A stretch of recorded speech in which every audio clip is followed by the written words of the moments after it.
குறைந்த விலை நிறைந்த தரம் தங்கள் தேவைகள் அனைத்தும் ஒரே இடத்தில் ஜெயச்சந்திரன்.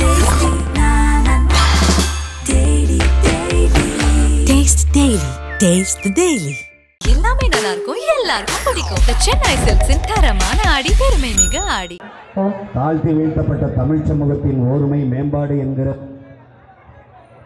உயர்ந்த கனவை கொண்டு ஒன்றாக நின்றவர்கள் நானும் என்னுடைய தம்பி ஆம்ஸ்ட்ராங் அவர்கள். அவர் பகுஜன் சமாஜ் கட்சியில் சேர்ந்த காலகட்டத்தில் நாங்கள் இருவரும் ஒரு விடுதியில் சந்தித்து நீண்ட நேரம் பேசிக் கொண்டிருந்தோம். அப்போது நிறைய அரசியல் கருத்துக்களை, எதிர்காலத்தில் முன்னெடுக்க வேண்டிய கோட்பாடுகளை எல்லாம் பேசிக் கொண்டிருந்தோம்.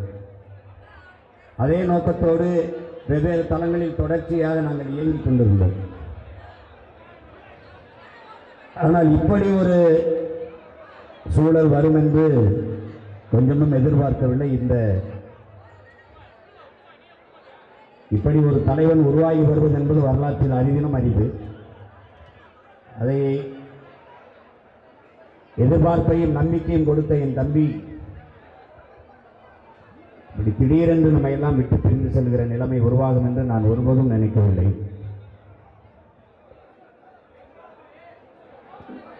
கடந்த 31 நாட்களில் 133 படுகொலைகள் தமிழ்நாட்டில் நடந்திருக்கிறது.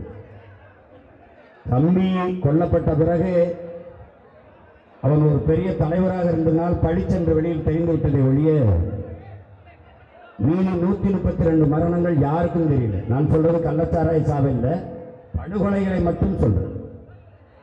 இது எப்படிப்பட்ட சட்டம் ஒழுங்கு பாதுகாப்பு? தமிழ் சமூகத்தில் எல்லோராலும் போற்றப்படுகிற ஒரு அகில இந்திய கட்சியினுடைய மாநில தலைவருக்கே பாதுகாப்பற்ற சூழல் என்றால், இங்கே கூடியிருக்கிற சாதாரண அடித்தட்டு மக்கள், உழைக்கும் மக்கள், பாமர மக்களுக்கு என்ன பாதுகாப்பு இருக்கும், குறிப்பாக பெண்களுக்கு என்ன பாதுகாப்பு இருக்கும் என்பதை அறிவார்ந்த என் இன சொந்தங்கள் சிந்தித்து பார்க்கலாம். தம்பியை கொலை செய்தவர்கள் சரணடைந்து விட்டார்கள், கைது செய்யப்படலை, சரணடைந்திருக்கிறார்கள். சரணடைந்தவர்கள் யார்? உண்மையிலேயே கொலையாளிகள் தானா? அவர்களிடத்தில் என்ன மாதிரி விசாரணை நடத்தப்பட்டது? உடனடியாக ரிமாண்ட் பண்ணி உள்ள வச்சுட்டீங்க, அவங்கள கஸ்டடியில் எடுத்து விசாரிச்சீங்களா? எதுக்காக கொன்னீர்கள்? யார் சொல்லி கொன்னீர்கள்? கொல்ல வேண்டிய நோக்கம் என்ன? ஏதாவது இருக்குதா? அப்ப இது எந்த மாதிரி போக்கு என்பதை அறிவார்ந்த பெருமக்கள், பேரன்பமிக்க என் பெற்றோர்கள், என்னிடமில்லை என் தம்பி தங்கைகள் சிந்தனைக்கே நான் விட்டு விடுகிறேன். எப்படி இருந்தாலும் இது ஈடுகட்ட முடியாத பேரிழப்பு. அரிதிலும் அரிதாகத்தான் பல நூறாண்டுகளுக்கு பிறகு அவ்வப்போது எங்கேயாவது ஒரு தலைவன் தோன்றுவான்.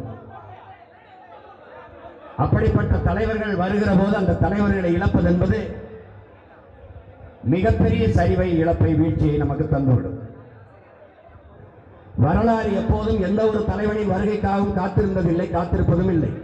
இருப்பதில் ஒருவரை தேர்வு செய்து கொண்டு அவர் கையை பிடித்துக் கொண்டு நடந்துவிடும் என்கிறார்கள். அப்படித்தான் நான் வந்தேன், அப்படித்தான் என் தம்பி ஆம்ஸ்ட்ராங் வந்தார், அப்படித்தான் இந்த கூட்டத்தில் எத்தனை தலைவர்கள் இருக்கலாம். காலம் அவர்கள் கையை பிடித்துக் கொண்டு நாளைக்கு நடக்கலாம். அப்படி வந்தோம். அறிவை தேடி ஓடுங்கள், நாளைய வரலாறு உங்கள் நிழலை தேடி ஓடி வருகிறார் புரட்சியாளர் அண்ணல் அம்பேத்கர். படுக்கிற இடம் கூட படிக்கிற இடத்திற்கு பக்கத்தில் இருக்க வேண்டும் என்று எங்கே நூலகம் இருக்கிறதோ அதற்கு அருகிலே அறை எடுத்து தங்கியவர் அண்ணல் அம்பேத்கர். தெற்காசிய கண்டத்திலே தனி ஒரு மனிதனின் நூலகம் பெரிதாக இருந்ததென்றால் அது அண்ணல் அம்பேத்கருடையதுதான். நீங்கள் அவர் ஜமீன் என்றோ திவான் என்றோ ஆட்சி அதிகாரத்தில் இருந்து ஊழல் லஞ்சம் பெற்று பெருத்து கொடுத்தவர் என்றோ செல்வந்தர் என்றோ இல்லை.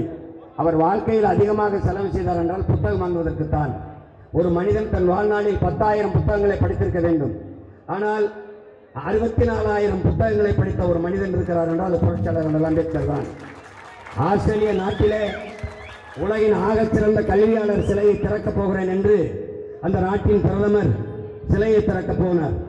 ஒரு அரங்கிலே ஒரு சிவப்பு வல்வெட்டு துணியை போர்த்தி ஒரு சிலை இருந்தது. எல்லோரும் உலகமே எதிர்பார்த்து காத்திருந்தது, நான் உட்பட, நீங்கள் உட்பட. அந்த வெல்வெட்டு துணியை நீக்கிய பிறகு அதில் ஒரு சிலை இருந்தது, மார்படைய சிலை. அது நம்முடைய புரட்சியாளர் அண்ணல் அம்பேத்கருடைய சிலை என்பதை அறிவார்ந்த தமிழ் சமூக மக்கள் மறக்க முடியாது. அந்த வழியிலே அண்ணல் அம்பேத்கர் விதைத்திட்ட அந்த வித்திற்கேற்ப அந்த விதைக்கேற்ப தமிழ் சமூகத்தில் கல்வி இருக்க முடியாத ஏழ்மை வறுமை நிலையிலே அழிந்து கிடக்கிற அன்பு தம்பி தங்கைகளை அரவணைத்து எல்லோரையும் சட்டம் படிக்க வைத்த 1000-2000க்கு மேற்பட்ட சட்டம் படித்த சட்ட வல்லுநர்களை இளைஞர்களை உருவாக்கியது என் தம்பியினுடைய சரித்திர சாதனை. இன்னைக்கு இத்தனாயிரக்கணக்கான மக்கள் என் தம்பி ஆம்ஸ்ட்ராங் சட்டமன்ற உறுப்பினரோ பாராளுமன்ற உறுப்பினரோ இப்படியெல்லாம் இருந்ததில்லை. எந்த பதவியும் இல்லாத ஒருவனுக்கு இவ்வளவு அன்பு கொண்டு மக்கள் நேசிக்கிறார் என்றால் அவன் தான் கற்ற கல்வியை மற்றவர்களுக்கு பற்ற வைத்ததான் கடத்திய வந்தான். அவனுக்கு ஒரு கனவு இருந்தது, அறிவார்ந்த தமிழ் சமூகத்தை உருவாக்க வேண்டும், ஒழுக்கம் நிறைந்த தமிழ் சமூகத்தை உருவாக்க வேண்டும். இங்கே படையாட்சி பறையர் தேவர் தேவேந்திரர் என்று சண்டை இல்லாது தமிழ் தாயின் பிள்ளைகளாக தமிழ் சமூக மக்கள் ஒன்றுபட்டு ஓர்மையடைய வேண்டும் என்கிற உயர்ந்த கனவு அவனுக்கு இருந்தது. அந்த கனவு நமக்கு கையளிக்கப்பட்டிருக்கிறது. என் முன்னே அமர்ந்திருக்கிற என் இனமான சொந்தங்களே, எண்ணிலுமில்லை என் தம்பி தங்கைகளே, தம்பி இல்லாதிருக்கலாம், அவன் விட்டு சென்ற கனவு அவனுடைய உயர்ந்த நோக்கமும். புரட்சியாளர் சேகுவாரர் சொல்கிறார், ஒருவன் மரணித்து போவதாலேயே அவன் கொண்டிருந்த நோக்கமும் அவன் முன்வைத்த முழக்கமும் இறந்து விடுவதில்லை. அதேதான் ஐயா பெரியார் அவர்களும் சொல்லுகிறார். அவன் செயல்பாடுகளும் அவன் முன்வைத்த நோக்கமும் மரணித்து போகாது. அப்படி தம்பி முன்னெடுத்த செயல்பாடுகளும் அவன் நமக்கு முன்னே வைத்திருக்கிற லட்சியமும் அவன் சுமந்திருந்த கனவும் நமக்கு கையளிக்கப்பட்டிருக்கிறது. அவனுடைய இறுதி பயணத்தில் இருக்கிற நாம் இந்த நேரத்தில் உறுதியை ஏற்போம். அவனுடைய கனவை நாம் எல்லோரும் சேர்ந்து நிறைவேற்றுவோம் என்கிற உறுதியை ஏற்போம். என் ஆயுர் இளவல் என் அன்பு தம்பி ஆம்ஸ்ட்ராங்குக்கு என்னுடைய கண்ணீர் வணக்கத்தை செலுத்துகிறேன். ஒரு இழந்து வாடுகிற குடும்பத்தினர், உறவினர்கள், பகுஜன் சமாஜ் கட்சியைச் சேர்ந்த என் அன்பு சொந்தங்கள், உங்கள் அனைவருக்கும் என்னுடைய ஆறுதல். உங்களுக்கு அருகிலே நின்று உங்கள் துயரத்திலே பங்கேற்கிறேன். நன்றி, வணக்கம்.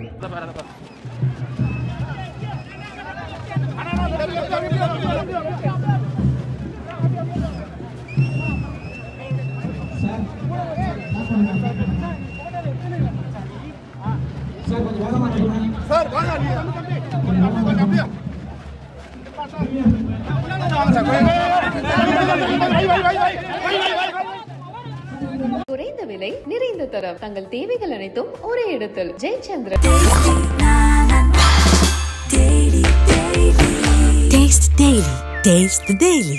எல்லாமே நல்லா இருக்கும், எல்லாருக்கும் பிடிக்கும். சென்னை சில்க்ஸின் தரமான ஆடி பெருமை மிக ஆடி.